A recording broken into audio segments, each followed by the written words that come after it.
Calaroga Shark Media. Nikki Glaser's publicist really trying to get this done, and don't forget she's hosting the Golden Globes on January 5th. Hello, I'm Johnny Mac, and it's Friday the 13th. Are you scared? And I have your daily comedy news for you. Rolling Stone did a big fluff job of Nikki Glaser. They remind us of the Nikki Glaser push that started with the roast of Tom Brady the same week as her HBO Max special. Rolling Stone writes, suddenly Glaser was everywhere. She appeared on the Howard Stern Show and the massive podcast Smartless. She then began a 67-show tour of North America that goes through June.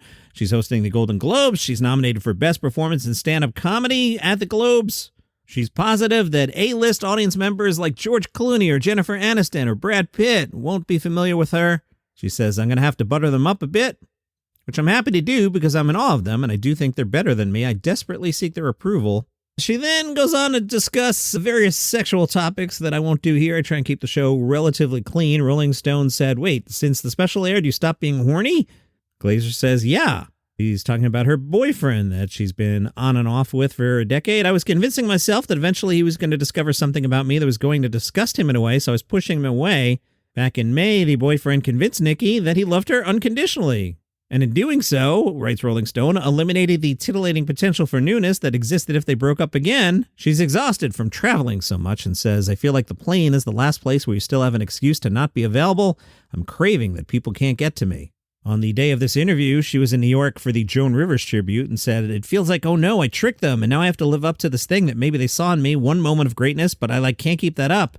One day recently, Glaser said to a friend, I'm just a fraud, and I didn't even write that joke that everyone's obsessed with and compliments me for all the time. After the roast and the special, she had to ask herself and her therapist, if this ain't fun, what's the point? Because the goal was to be at this level, and now I'm here and I'm miserable? Then I should stop and start a pet rescue. This next part is a little worrisome to me. Rolling Stone writes, Glaser has a group chat on which she shares her darkest thoughts with her 9 best friends, lovingly accrued from 4th grade to adulthood. In a recent voice memo, Nikki said, I wish a car would hit me. I'd love to die right now, but I just don't even want to because I feel like the guy doing my autopsy would be like, she's so fat. The group responded, that's so funny, write that down. Glaser says her friends understand that these are just terrible thoughts and not precursors to terrible actions. In order to avoid worrying the chat to the point where they feel compelled to have her committed, which happened during a life-threatening anorexic episode as a teen. Glaser's promised that if she ever actually considered hurting herself, she will seek help. Rolling Stone added, and I'm glad they did because after reading that, I was going to add it. The number for the Suicide and Crisis Lifeline is 988. Glaser says, the dopamine rush that I can get when a new joke works, any comedian will tell you that's why we keep doing this, because it feels so good and something you've just thought of makes a whole room burst out laughing. We like you is pretty much what they're saying with their laugh. When I get most depressed is when I haven't had time to write new material. For the Golden Globes, she's going to have a conversation with the director about which celebrities to cut to for reaction shots. She says, if the first one says, this is the funniest thing I've ever seen in my life, and it has 1,000 upvotes, you kind of go, oh, this is going to be funny. Glaser's thinking of close-ups of Robert De Niro, Matt Damon, and Jamie Lee Curtis. I've noticed they're great laughers. Don't have the director cut to Taylor Swift. She could murder your career. Just warning you. I know you love her, but be very careful. One time, Joe Coy hosted the Golden Globes, and I think we all know what happened. I'm ready for a challenge. I think as an artist, you have to keep doing things that make you deeply uncomfortable. Now, what makes me very uncomfortable is having to do a hard thing, which is be clean. I hope she's okay. Just reading that article, I kind of got the feeling, I hope she's doing okay.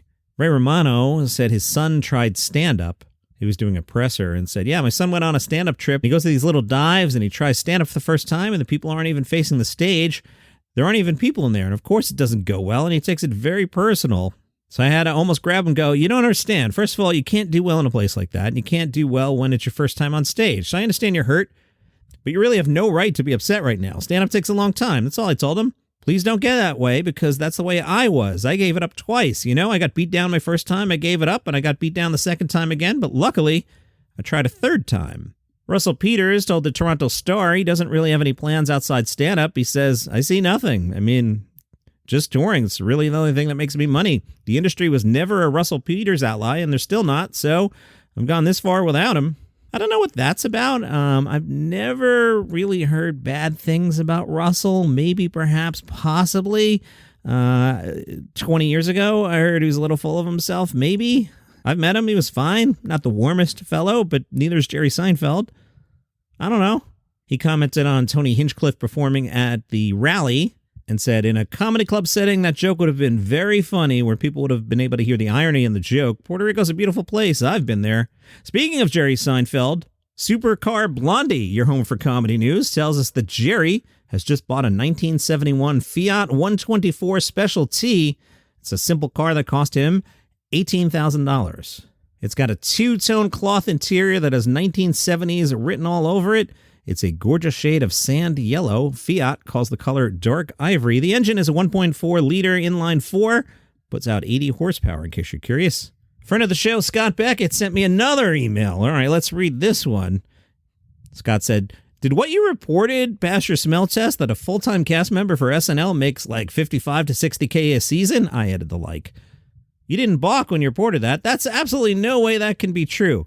Listen, Scott Beckett, if Pete Davidson tells me something, I accept it at face value. Pete Davidson has never said anything untrue to me. Why wouldn't I believe Pete Davidson? Scott did some internet research and says that he found that the starting salary weekly for an SNL cast member is $7,000 and that Kenan Thompson and some other people are making like $500,000 a year.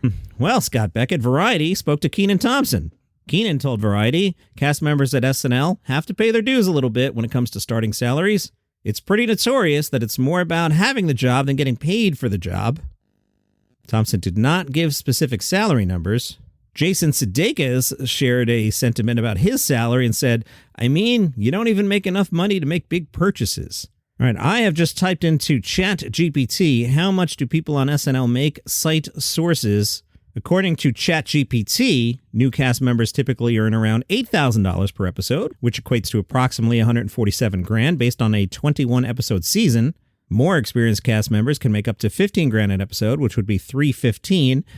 Chat asked, let me know if you'd like further details. Yes. Unfortunately for all of us, it has no further details. So I don't know, 3,000, 8,000 seems to be a number like that. Hey, I found out, because I went to the Hulu website. It's not like the Hulu publicist reached out to me.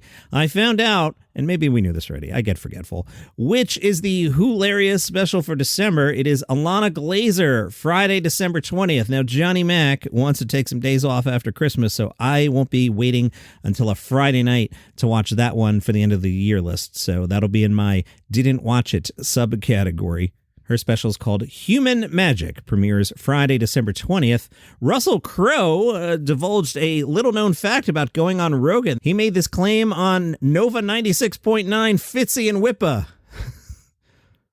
That's the morning show down in New Zealand. Russell Crowe told Fitzy, Rogan goes, we'll chat for about 3 hours. And I'm like, 3 hours? No, you won't. That's kind of ridiculous. Crowe says, then you get in there. That's what he fully intends. But once you're there, you have to sign a thing that you're not going to leave until the chat is over.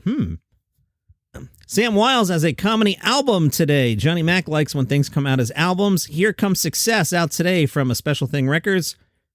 Recorded live at a Whammy video store in L.A., Sam did a jubilant set about the drawbacks of going to a cheap gym, how adult entertainment can sometimes be too much, millennial dad friends, how he feels about boomers, death, and more. They also tell us that the record is dedicated to O.J. Simpson, but you'll have to listen to find out why. All right, very interesting. Sam Wiles, Here Comes Success. And from the Idaho Falls magazine, Katie Burke tells us why Jeff Foxworthy is her favorite comedian. You've heard me speak over the years about how awesome a dude Jeff is, and everything I'm going to tell you here matches my experience.